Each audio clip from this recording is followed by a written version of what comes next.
नमस्कार। अक्सर ऐसा होता है ना कि एक प्रोजेक्ट खत्म होता है और हम फौरन अगले की तरफ भागने लगते हैं। पर जरा सोचिए, क्या हो अगर असली जीत फिनिश लाइन पार करने के बाद शुरू होती हो।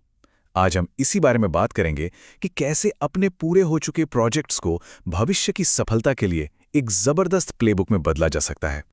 तो चलिए एक पल के लिए रुकते हैं और सोचते हैं, किसी भी प्रोजेक्ट का सबसे कीमती, सबसे वैल्यूएबल हिस्सा आखिर होता क्या है? क्या वो ग्रैंड लॉन्च वाला दिन है, या जब पहला कस्टमर साइन अप करता है, या फिर वो पूरी टीम की दिन रात की मेहनत? इसका जवाब शायद थोड़ा चौंकाने वाला लगे। सबसे कीमती हिस्सा वो प्रोजेक्ट के पूरा होने के बाद शुरू होता है।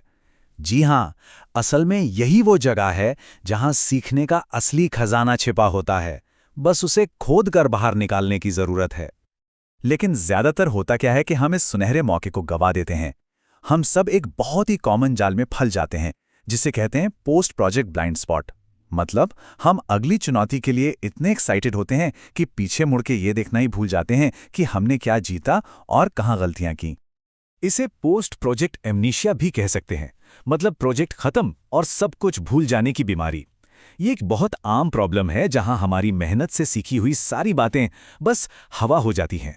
लेकिन अच्छी बात यह है कि इसका एक इलाज है, और आज हम उसी फ्रेमवर्क को समझने वाले हैं। तो फिर चलिए अपने औजार तैयार करते हैं और इस खजाने की खुदाई शुरू करते हैं।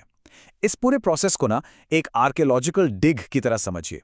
हम 4 खास एरियाज की गहराई में उतरेंगे ताकि वो छिपे हुए इनसाइट्स बाहर निकाल सकें जो हमारे फ्यूचर की स्ट्रैटेजी को पूरी तरह से बदल सकते हैं। और ये है हमारी खोज के वो 4 पिलर्स। सबसे पहले कस्टमर, फिर हमारा प्रोडक्ट या सर्विस, तीसरा है मार्केट और चौथा हमारी अपनी टीम और प्रोसेस। चलिए एक एक करके इन सब में थोड़ा और डीप डाइव करते हैं। शुरुआत करते हैं कस्टमर से। हमें खुद से ये पूछना है कि कस्टमर्स के बिहेवियर में सबसे सरप्राइजिंग चीज़ क्या थी। क्या उन्होंने हमारे प्रोडक्ट को किसी ऐसे तरीके से इस्तेमाल किया जो हमने कभी सोचा ही नहीं था? अक्सर इन्हीं सरप्राइजेज में सबसे बड़ी लर्निंग छिपी होती है। अब बात करते हैं प्रोडक्ट की। यहाँ एक बहुत ही सीधा सवाल है, हमारे प्रोडक्ट के कौन से फीचर्स सुपरहिट रहे और कौन से बुरी तरह फ्लॉप हो गए। ये समझना कि कस्टमर्स असल में किस चीज़ को वैल्यू देते हैं, हमें ये बताता है कि आगे अपना टाइम और पैसा कहाँ लगाना है। तीसरा एरिया है मार्केट। देखिए, प्रोजेक्ट शुरू करते वक्त हम अपने कॉम्पिटिटर्स के बारे में कुछ अंदाजे लगाते हैं, कुछ धारणाएं बनाते हैं। अब टाइम है ये चेक करने का कि वो कितनी सही निकली। क्या हमने किसी को अंडर एस्टिमेट कर दिया या किसी को जरूरत से ज्यादा बड़ा समझ लिया था? ये ईमानदार एनालिसिस ही हमें मार्केट की असली तस्वीर दिखाता है। और आखिर में बारी है आईने में देखने की, यानी हमारी अपनी टीम और हमारे अपने प्रोसेस। हम ये पता लगाना है कि काम के दौरान वो छिपे हुए बॉटलनेक्स कहाँ थे, कौन से ऐसे तरीके थे जो हमें धीमा कर रहे थे। इन्हीं कमजोरियों को पहचानना ही तो भविष्य में तेजी से आगे बढ़ने का रास्ता खुलेगा। ठीक है, तो अब हमारे पास इन चारों एरिया से ढेर सारा डेटा आ गया है। लेकिन सिर्फ डेटा का क्या करें? डेटा तो अपने आप में कुछ नहीं कहता। अब असली काम है इस सारे शोर के बीच से सिग्नल को पकड़ना। ये वो मैजिकल मोमेंट है जहां ये सारे बिखरे हुए डॉट्स जुड़कर एक क्लियर पिक्चर बनाने लगते हैं। और ये करने का एक बहुत ही सिंपल लेकिन पावरफुल तरीका है। हमें बस 2 लिस्ट बनानी है। पहली, क्या चीजें थीं जो जबरदस्त काम कर गईं, और दूसरी, क्या था जो हमारी उम्मीद के मुताबिक नहीं चला।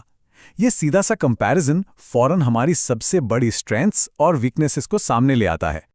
देखिए, इनसाइट्स मिलना तो सिर्फ आधा काम हुआ।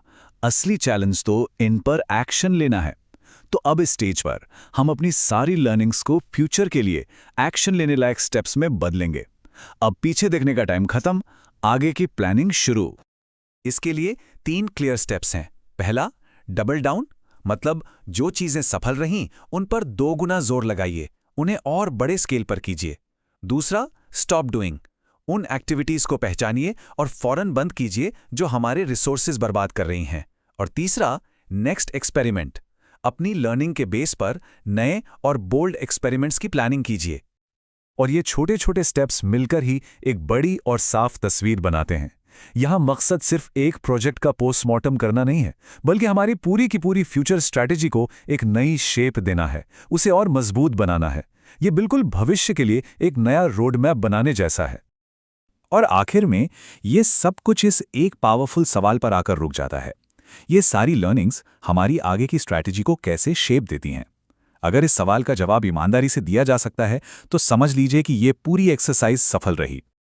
तो अब सोचने की बारी है। हाल में पूरे हुए किसी प्रोजेक्ट के बारे में सोचिए।